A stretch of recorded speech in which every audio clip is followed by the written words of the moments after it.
is ready, let's get started. We're now traveling into the very heart of our island city, so sit back and enjoy Singapore's fascinating story.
Squatters' colony, which housed the seedy underbelly of opium dens, brothels, and secret societies. Addicts, ladies of the night, and gangsters jostled for space in this once dangerous, mysterious place. But today, the building Riverside Point sits on the historical foundations of that notorious village. No longer dangerous and seedy, but a delightful waterfront dining oasis that boasts its very own microbrewery. Perhaps you'd like to return by foot to explore all these fun possibilities. Did you know that the paths along the Singapore River make up one continuous looping promenade that connects everything you see along the riverbanks? Take a leisurely stroll and soak in the atmosphere along the 6-kilometer promenade that flanks both sides of the river. As you take in the sights and sounds, you'll be comfortably shaded by the lush greenery and definitely tempted by the many shops and cafes along the way. Look across the river and up to your left. See the lush green hill and the large tower overlooking Clark Quay and the river? That is Fort Canning Hill, where Raffles built his own bungalow, Singapore's first government house. He also planted a spice garden, Singapore's first experimental botanic garden, to cultivate commercially imported spices. The hill was later used by the British as an arms store, barracks and hospital, which probably led to its final name, Fort Canning. But way before the British arrived on our shores, Fort Canning was the place where ancient Malay royalty once lived and was laid to rest. It was considered so sacred that it was known as Forbidden Hill. Forbidden because commoners were not allowed to visit. Of course, all that has changed, and now you're most welcome to visit Fort Canning to see the old British underground bunkers, and if you're really brave-hearted, explore the ancient gravestones that still remain on its shady slopes. Now here's a building that just begs for attention. See the one adorned with colorful windows on your left? Home to the Ministry of Information, Communications and the Arts, its multi-hued facade not only reflects Singapore's multicultural heritage, but also hints at the building's equally colorful past. Can you believe that this rainbow-splashed complex used to be the old Hill Street police station and was once considered a skyscraper? But that was before World War II. In fact, the old Hill Street police station served as Singapore's earliest secure jail. And during World War II, it's even believed to have been a torture chamber. With such a vivid history, it's certainly no wonder the building was named a national monument in 1998.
Your dear one is 真的 when you go to Paris, Amsterdam, all the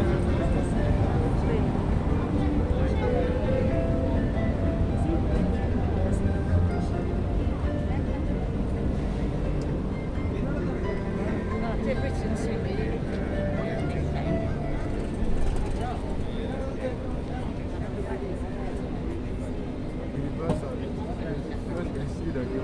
On your right is Boat Quay and its stretch of colourful, quaint shophouses. It was completed in 1842 and is Singapore's very first quay. At its peak in the 1860s, Boat Quay handled 3/4 of Singapore's total shipping business. The sheltered riverbanks made excellent loading and unloading places.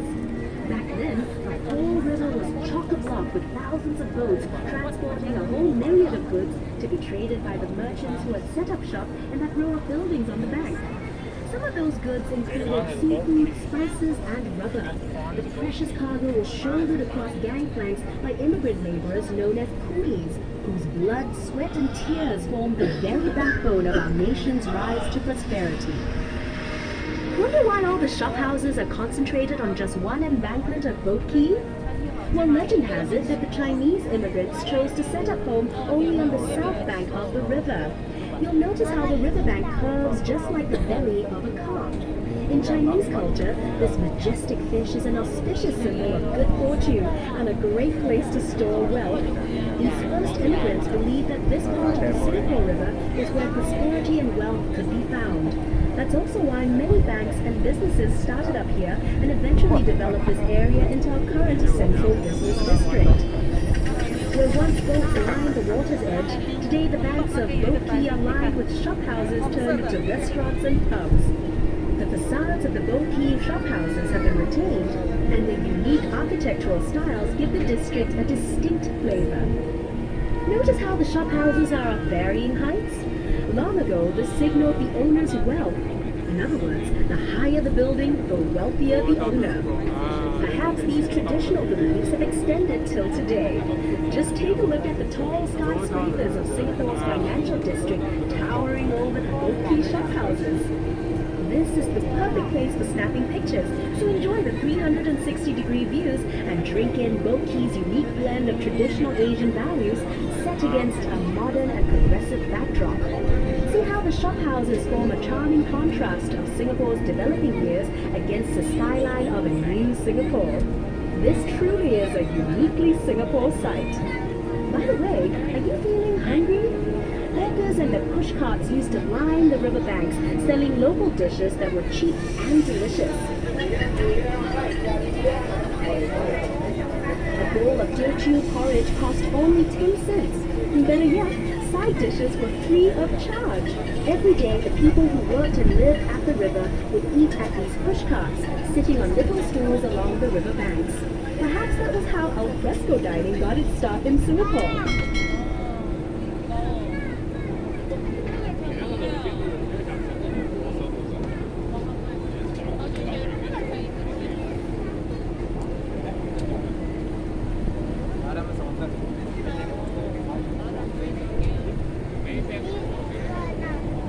Directly ahead is Cabinet Bridge.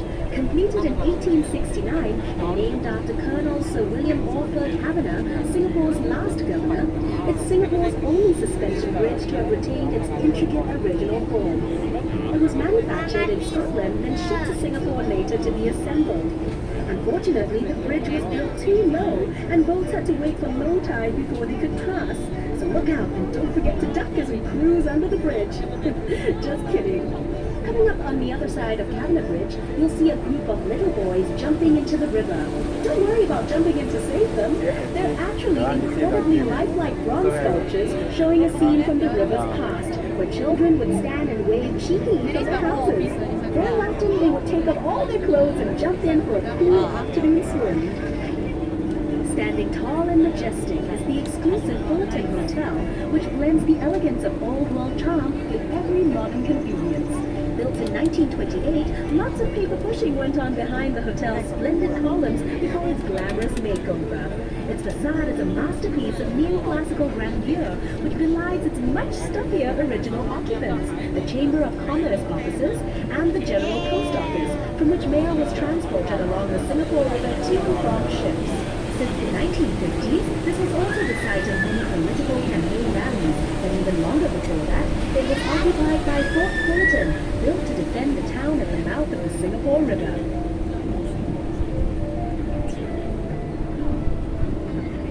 This promontory to your right used to be home to the merlion, Singapore's half-lion, half-fish icon. The merlion stood guard here at the river mouth for 30 years before it was hauled by barge to its new home in the bay in 2002. As we make our way out into Marina Bay, you'll be able to see the merlion for yourself and hear all about its story.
As promised, up next is Merlion Park, home of the original Merlion statue. To understand our unique national envelope with the lion head and fish body resting on a crest of waves, here's a quick history lesson. Singapore was originally known as the ancient city of Temasek, which means sea town in Javanese. But according to legend recorded in the Malay annals, Prince Sang Nila Utama renamed it Singapura, meaning Lion City in Sanskrit, after he spotted a lion on its shores. The lion's head Samia Utama, while its fishtail symbolizes Temasek and Singapore's humble beginnings as a fishing village. Measuring 8.6 meters high and weighing 70 tons, the lion sits on concrete land looking out to sea. She attracts millions of visitors a year who make the trip to Malayan Park to photo out this world-famous icon of the new home right here in scenic Marina Bay. Take a peek behind the lion. You see a beautiful bird. Believe it or not, it's one of the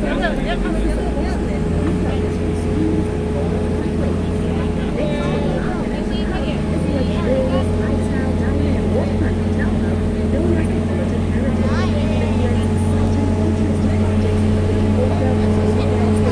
blends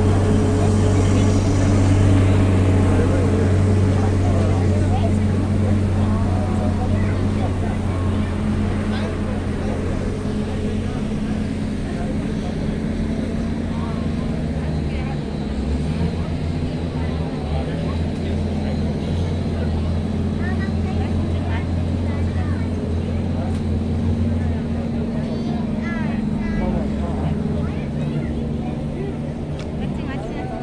futuristic projects with the older Wow, 360 degree. Oh, my neck, not twisted.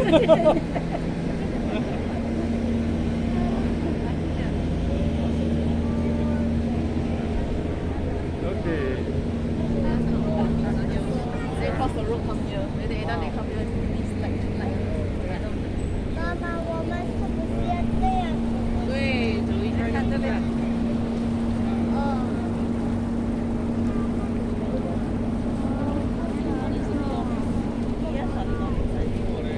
那你下去吧。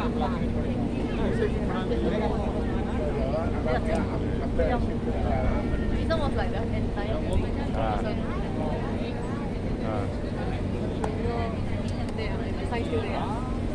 ，Still there, huh? last time on top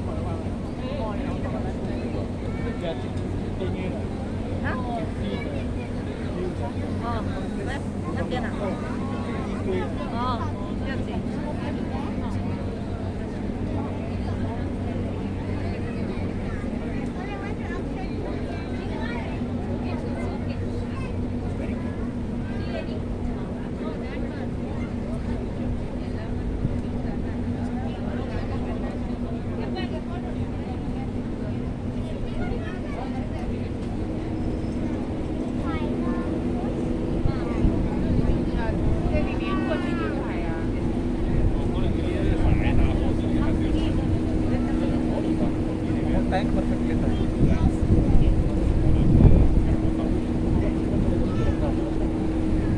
Right is Clivet Pier.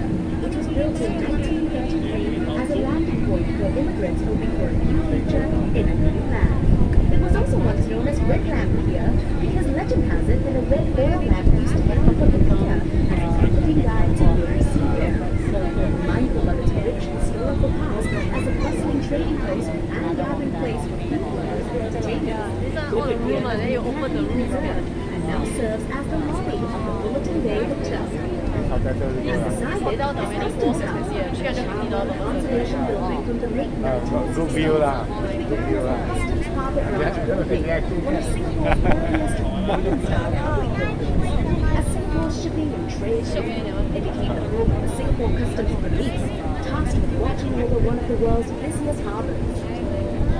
Further up, you'll see the magnificent Marina Bay Financial Centre, which sits on prime waterfront real estate at the heart of Singapore's new downtown and is an expansion of the central business district. Arguably the crown jewel of Marina Bay, this purpose-built financial centre combines the best in form and function, blending office towers, luxury apartments, and retail space, making it one of the hottest places to live, play, and work, as befitting Singapore's position as a global financial, residential, and entertainment hub. It's also also part of the 3.5-kilometer Marina Bay waterfront promenade, which has become a popular scenic footpath, especially since this walkway boasts several unique design features. You can look forward to an uninterrupted experiential walk or jog around the bay. Do find time to explore the promenade, which links the landmarks of this beautiful bay area, including Marina Reservoir, Marina Barrage, and Gardens by the Bay. Also located along this fascinating waterfront walk is the Marina Bay City Gallery, which showcases the story of Singapore's urban transformation and the development of Marina Bay. Don't miss its touch-activated exhibits and innovative city models, offering a bird's-eye view of key landmarks in Marina Bay, which will help you navigate the Bay Area.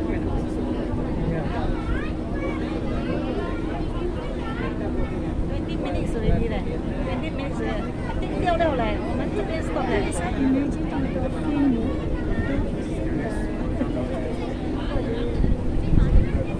stop 不懂20 minutes go back 吗 go back to 40 minutes it's go half an hour 咩我係講 half an hour 你打講 half an hour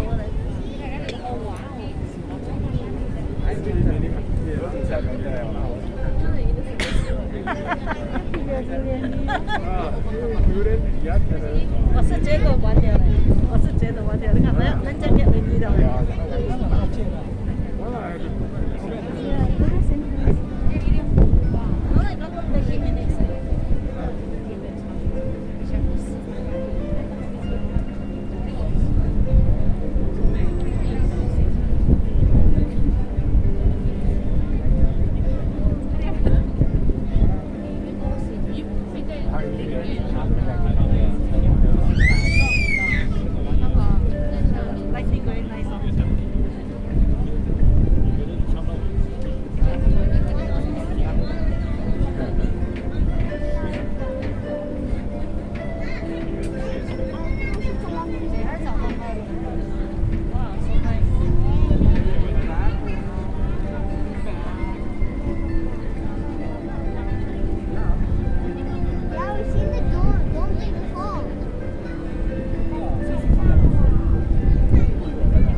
As we cruise round Marina Bay and begin making our way back down the Singapore River, have a look to your right at a Singapore landmark that really needs no introduction.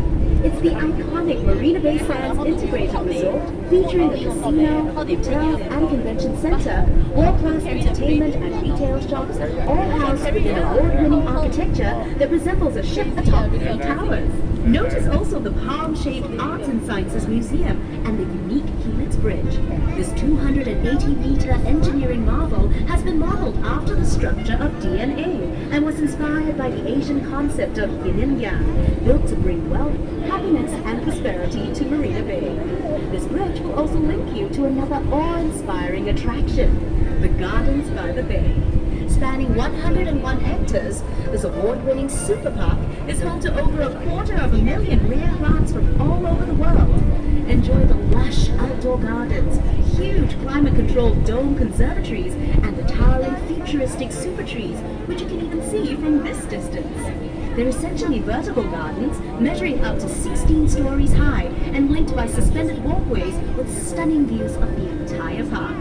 Living up to their name, the super trees also collect the rainwater, generate solar power, and are venting ducts for the park's conservatories, which encapsulate the cloud forest and flower dome. Do you notice that the water here is very calm? This is due to the Marina Barrage, which is a dam built across the 350-meter wide Marina Channel. It keeps out the seawater to create Singapore's first reservoir in the city, a vital source of fresh water and flood control. The Marina Reservoir is Singapore's 15th reservoir. It has the largest and most urbanized catchment area at 10,000 hectares, or 1/6 of the size of Singapore. Just imagine, we're now literally floating in drinking water, perhaps the very same stuff flowing out of your taps. Cruising out into the bay, you couldn't have missed the giant wheel in the sky. That is the Singapore Flyer, a skyscraping observation wheel that measures 165 meters tall, that's 42 stories high, and 150 meters in diameter. That's about the length of 87 Singaporean men lying head to toe.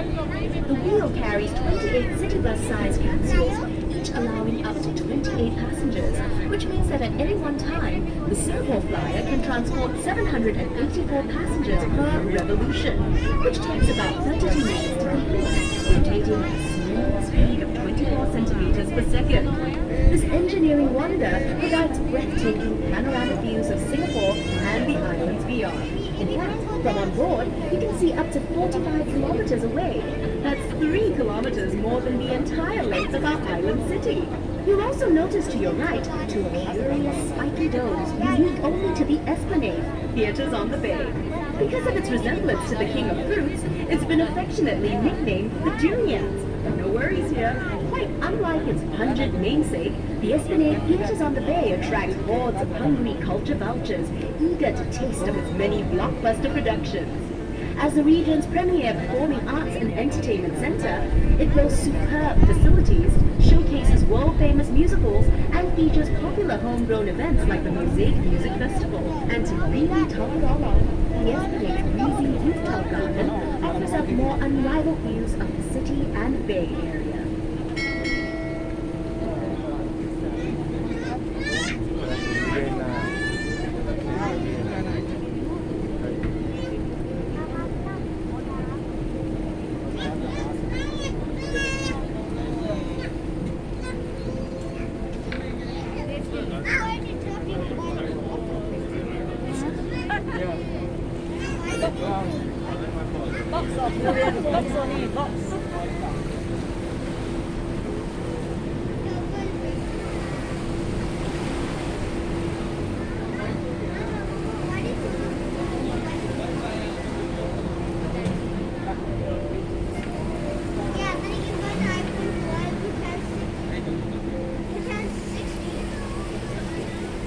The green area to your right was once lined with lovely European-style houses that brought to mind the fashionable elegance of London's Mayfair. No wonder the Esplanade was a popular place for European settlers to see and to be seen. Back in the old colonial days, they would emerge from their houses to stroll along the Esplanade every afternoon. Here they would enjoy the sea breeze, exchange gossip, and perhaps even indulge in a little innocent flirtation.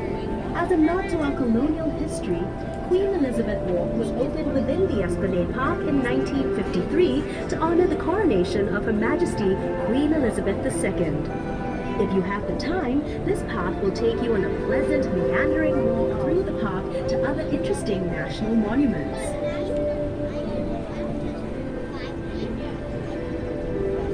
The bridge straight ahead of us is Anderson Bridge, named after Sir John Anderson, yet another governor of the Strait Settlements.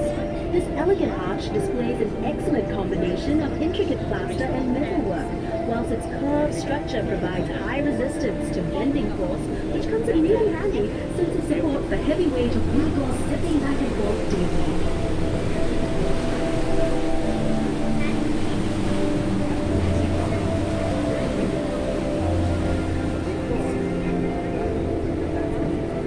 Gorgeous contrast to the skyscrapers that now mark the Singapore skyline, just look to the right and you will see sitting grandly before us three beautifully preserved buildings that commemorate Queen Victoria, the Empress of India. The Victoria Theatre and Victoria Memorial Hall, which features the clock tower, are both historical monuments dedicated to the performance arts. Right next to them is the Empress Place building, which was constructed in 1907 entirely by convict labor. Previously known as the government offices, the Empress Place building is now also a national monument and home to the Asian Civilizations Museum.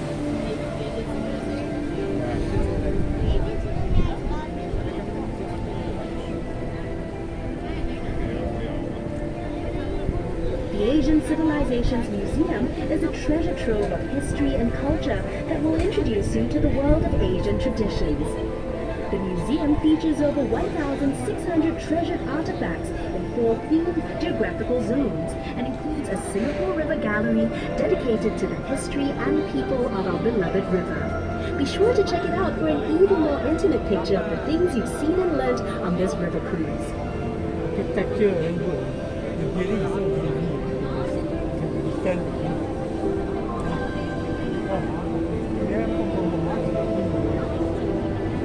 the party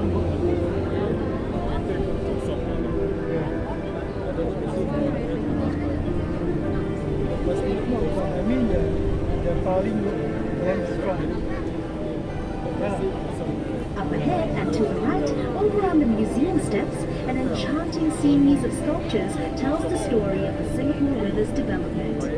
Meet our nation's pioneers, coolies, merchants, traders, and financiers, all immortalized in beautifully cast bronze. There are many other surprising sculptures that dot the Singapore River promenade, and if you decide to take an exploratory walk, we promise you won't be disappointed. How many years have